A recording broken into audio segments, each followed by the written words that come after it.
Gamers thought $70 was the new standard. Then 2025 hit, and suddenly 80 was on the table. Microsoft tried it with The Outer Worlds too. Borderlands 4's pre-order rumors swirled around it. Pokemon Legends ZA bundles raised eyebrows. Players? Outrage. Refunds started rolling out. And once again, we're left asking, how much is too much for a video game? Today we're diving deep into the recent rise of game prices, why publishers are pushing harder than ever, and how Borderlands 4 and Pokemon Legends ZA perfectly shows the strategies being used to squeeze more from your wallet. For over a decade, gamers lived in a comfort zone. $59.99 was the default. From the Xbox 360 and PS3 era, all the way through most of the PS4 generation, that number was etched in stone. But behind the scenes, costs were skyrocketing. Games like Grand Theft Auto 5 and The Last of Us Part 2 took hundreds of millions of dollars and massive dev teams. Publishers argue that with inflation, $60 in 2005 was actually worth way more than $60 in 2020.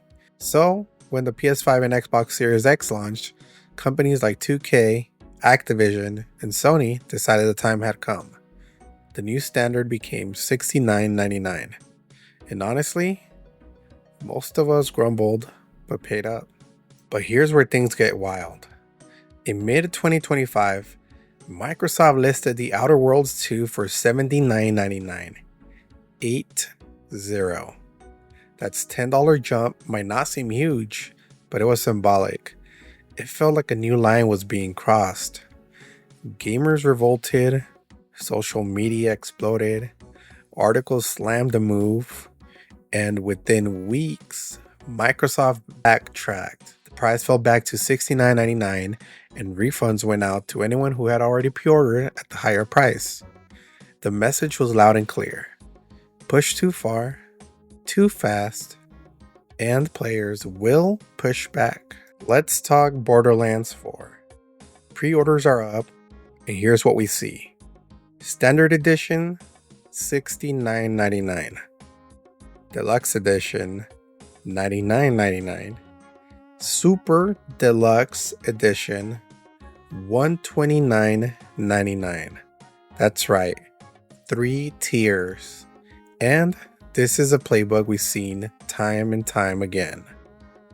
Keep the quote entry price at $70 so headlines don't explode, then stack edition after edition, each with cosmetics, early unlocks, story content, or season passes. And the psychology works.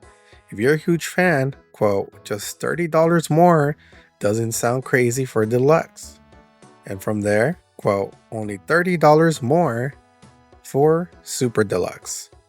Suddenly, the company is averaging $100+ per player instead of $70. Borderlands 4 also had a wave of rumors that it might hit $80 for standard. Fans were nervous, some even braced for impact. But in the end, Gearbox and 2K stuck with the now saved $69.99. It's a perfect case study in how publishers push the boundaries without breaking them. Now let's switch to Nintendo. Pokemon Legends ZA is dropping October 16th, 2025. Here's the setup. A standard version for the current Nintendo Switch, an enhanced version for the brand new Switch 2. In the US bundle, the Switch 2 console plus the game for $499.99. So what's happening here? On the surface, it looks fine. $59.99 base price for Switch. That's the traditional Nintendo pricing. But here's the trick. By splitting editions across 2 platforms and offering a bundle, Nintendo boosts the overall spend. Pokemon is a perfect franchise to test this with. It's massive, it's mainstream, parents buy it without blinking. And when you add a shiny, quote, enhanced edition for new hardware, it creates a perception that you need the upgrade. So even if the sticker doesn't say $80, the total average transaction value creeps up anyway. So, how do publishers raise prices without saying they're raising prices? They build an arsenal of strategies. For example, edition ladders. Borderlands 4, $70, $100, and $130 tiers. Live service add-ons, which includes season passes, battle passes, DLC, and cosmetics. It's death by a thousand cuts. The sticker might say $70, but by the time you bought an edition, a pass, or a bundle, you spend far more. So why hasn't $80 stuck yet? Well, there's about 3 reasons. Optics. Players already feel squeezed. $80 will be a breaking point. Discount culture. Most $70 games go on sale within weeks. $80 would collapse faster. And backlash. Microsoft learned the hard way. Negative press and refunds cost more than that extra $10. The bottom line? Publishers can push revenue higher without risking $80 right now. Here's how to protect yourself as a gamer. Compare editions. Don't get upsold if Deluxe only offers skins. Check upgrade paths. If you're moving to Switch 2, see if Nintendo offers a discounted upgrade. Don't double dip. Bundles aren't always deals. Do the math.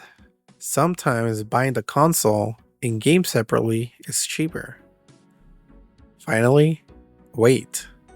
If you're unsure, give it 2 to 3 months, prices drops, reviews roll in, and hype cools. Will $80 return? Almost definitely. Publishers test water slowly, and if one major release proves it works, the floodgates open. But for now, thanks to fan pushback, $70 is the line.